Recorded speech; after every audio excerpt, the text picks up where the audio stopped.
this year we've caught a new ride. That's right, we're here with Blaine Schroeder. He's going to tell us a little bit about his engine, brand new to him, but not brand new on the market. All right, Blaine, brand new to you this year. Tell us where you came about the steam engine. Well, so this engine's been available for roughly 10 years or so. The previous owner passed away in 2016, and his widow, I was talking to her, and yeah, she's been wanting to sell this for about 10 years now. But so I came across this. It was on the road on State Road 3 in Columbus, or 7 rather, my bad. And it was sitting outside because they just had a barn fire. And it was sitting outside and it said it for sale on it. And I said, well, ain't that fitting? Because all I own is Minneapolis Moleens, and this is a Minneapolis steam engine made in Hopkins, Minnesota, the same place where Moleens were. So I might just take a look at that. So it took about 3 years of negotiation, but I finally got it. So you negotiated for 3 years. What year was it manufactured? 1922. And what size is it, or what scale? It is a 2060 Minneapolis. Now, when you bought this, it was painted, it was restored at that point. Yeah, so the boiler is original, but it got a 10 grand paint job, give or take, from Pulse Camps here in Indiana. So what motivated you? What made you think one day, I want to own a steam engine? Well, Grandpa gave me that bug when I was real little. My first steam engine ride was when I was 3 months old. So just from there, I've always been associated with steam a little bit.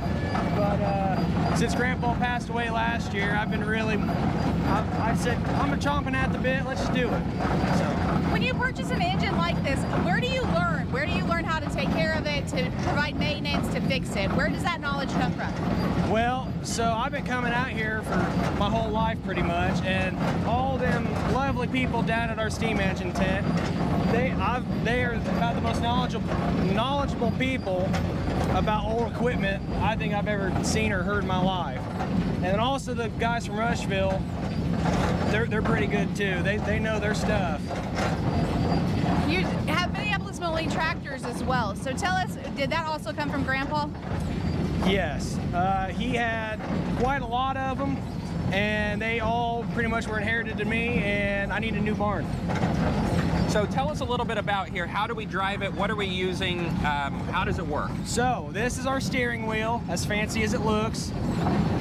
You need to oil your steering gear every day. Otherwise, you can't turn it. And I'm also missing my steering cleats on the front, or steering band, and that really helps you steer, but with having rubber on the back, it's pretty okay. This is my clutch. Inside that flywheel, there are 2 oak blocks. So if I take it out of gear, or the clutch out, then blocks will slip, and then it's just in neutral. The flywheel spins, but these big bowl gears do not move. Now, this is my transmission. The transmission is back for forwards and forwards for back. It's pretty strange. And this is my throttle.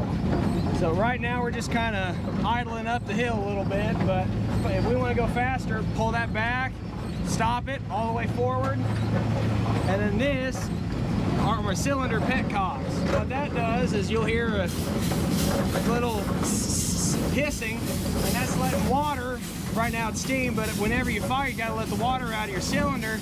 Otherwise you can do something called hydraulic lock, and that's never fun because there's so much water creating pressure on your piston that you will not move, and until you drain all that out, you will not move. It takes a lot to be able to drive a steam engine. So have you been doing this for years, or is this something with your engine you had to learn? So Bill Stahl has an engine, and I've been learning on that for a good long bit, and it took about 3 years to really get halfway decent at it. But from him, most engines are about the same, but they have their own quirks. So what happens is that you could have one that has a transmission that actually is forward for forward, backwards for backwards, or you could have a throttle that's way up here, pull a lever. But as long as you know how to inject water, you're good.